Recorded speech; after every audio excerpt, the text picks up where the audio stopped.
Assalamualaikum warahmatullahi wabarakatuh. Tabik pun. Halo teman-teman, selamat datang di Fitcation kelompok Sadewagana 78.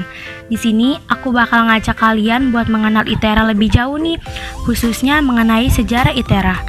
Di sini aku nggak sendirian loh, ada banyak teman-temanku yang akan menjelaskan tentang sejarah ITERA. Yuk kita mulai. Awal mula sejarah Institut Teknologi Sumatera bermula pada 6 Oktober 2014, di mana Presiden Republik Indonesia melalui peraturan pemerintah telah meresmikan Institut Teknologi Sumatera di Pulau Sumatera, tepatnya di Bandar Lampung, dan juga Institut Teknologi Kalimantan di Balikpapan sebagai perguruan tinggi negeri. ITERA dirintis pendiriannya dan akan dikembangkan oleh Institut Teknologi Bandung atau ITB selama 10 tahun ke depan dengan kualitas minimal setara dengan ITB. Program studi yang diselenggarakan oleh Institut Teknologi Sumatera adalah untuk pemenuhan kebutuhan tenaga sarjana di Indonesia, khususnya di Sumatera. Sebelum diresmikannya ITERA dan ITK sebagai perguruan tinggi negeri, Indonesia hanya memiliki 2 institut teknologi yang diunggulkan, yaitu Institut Teknologi Bandung dan Institut Teknologi 10 November, yang dimana kedua institut tersebut terletak di Pulau Jawa. Di satu sisi, kedua perguruan tinggi tersebut saat ini kapasitasnya sudah melebihi daya tampung maksimalnya. Sedang di sisi lain, kebutuhan akan kelulusan dari institut teknologi di Indonesia semakin meningkat. Atas dasar kebutuhan tersebut, Kemendikbud memutuskan untuk menambah jumlah institut teknologi di Indonesia dalam rangka peningkatan dan pemerataan kualitas SDM pada tingkat nasional. Sehubungan dengan hal tersebut, pemerintah merencanakan pendirian Institut Teknologi di Sumatera dan di Kalimantan. Institut Teknologi di Sumatera akan dirintis pendiriannya serta dikembangkan dan dibina langsung oleh Institut Teknologi Bandung (ITB) dengan kualitas minimal setara dengan ITB. Pembangunan sebuah institusi teknologi di Sumatera juga dikaitkan dengan Master Plan Percepatan dan Perluasan Pembangunan Ekonomi Indonesia atau MP3I. Disebutkan dalam dokumen MP3I bahwa salah satu prinsip dasar bagi keberhasilan pembangunan adalah produktivitas, inovasi, dan kreativitas yang didorong oleh ilmu pengetahuan dan teknologi atau ITEK. Di dalam pandangan sebagai salah satu pilar perubahan, dalam kaitan ini, pengembangan SDM yang unggul, berkualitas, menguasai ITEK, sekaligus memiliki karakter kewirausahaan yang baik menjadi sangatlah penting. Peningkatan kemampuan SDM dan IPTEK nasional menjadi salah satu dari 3 strategi utama pelaksanaan MP3EI. Hal ini dikarenakan pada era ekonomi berbasis pengetahuan, mesin pertumbuhan ekonomi sangat bergantung pada kapitalisasi hasil penemuan menjadi produk inovasi. Salah satu kunci keberhasilan pelaksanaan MP3EI tergantung pada upaya cerdas dan efektif para aktor inovasi dan unsur akademis atau peneliti, dunia usaha atau industri, masyarakat, legislator, dan pemerintah.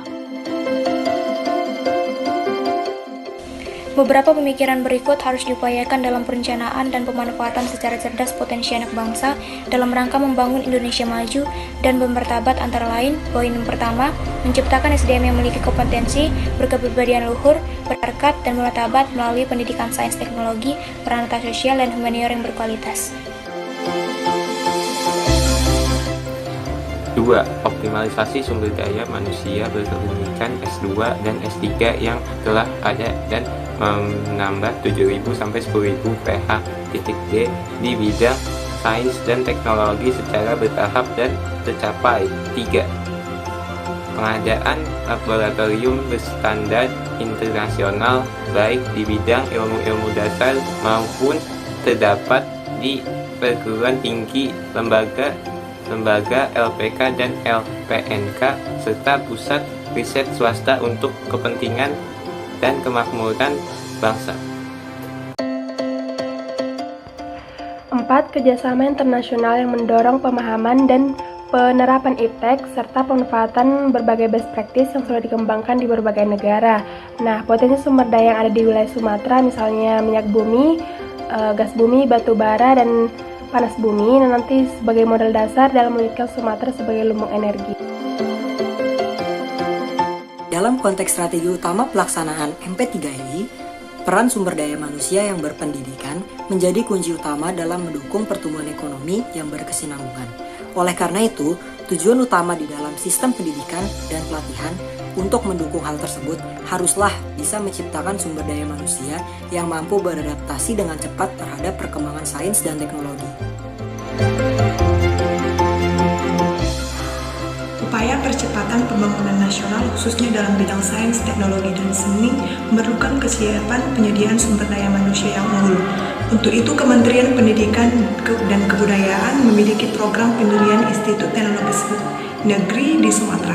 Penyusunan proposal ini telah dilakukan pada tahun 2011 yang akan berlokasi di Kota Baru, Kabupaten Lampung Selatan, Provinsi Lampung.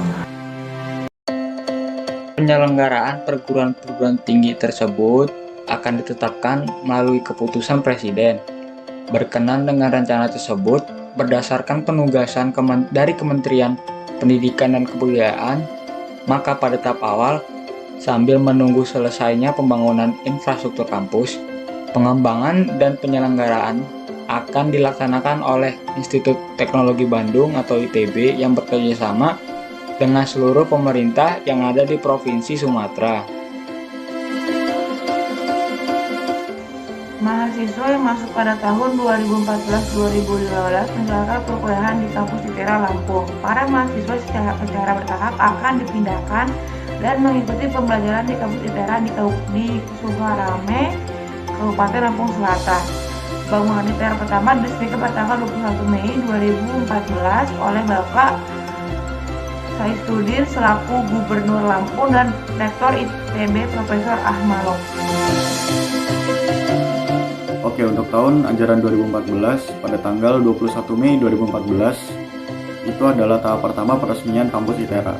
Lalu dilanjut pada tanggal 6 Oktober 2014 dibentuknya Peraturan Presiden Nomor 124 Tahun 2014 tentang pengesahan berdirinya Institut Teknologi Sumatera. Lalu pada tanggal 16 Mei 2015 KM ITERA dibentuk di kampus ITB. ITERA untuk pertama kalinya menerima mahasiswa baru melalui jalur SBMPTN. Nah, gimana teman-teman? Pastinya sekarang kalian udah tahu dong asal-usul berdirinya ITERA. Semoga apa yang kami sampaikan dalam Fitcation ini bisa bermanfaat bagi kalian semua ya.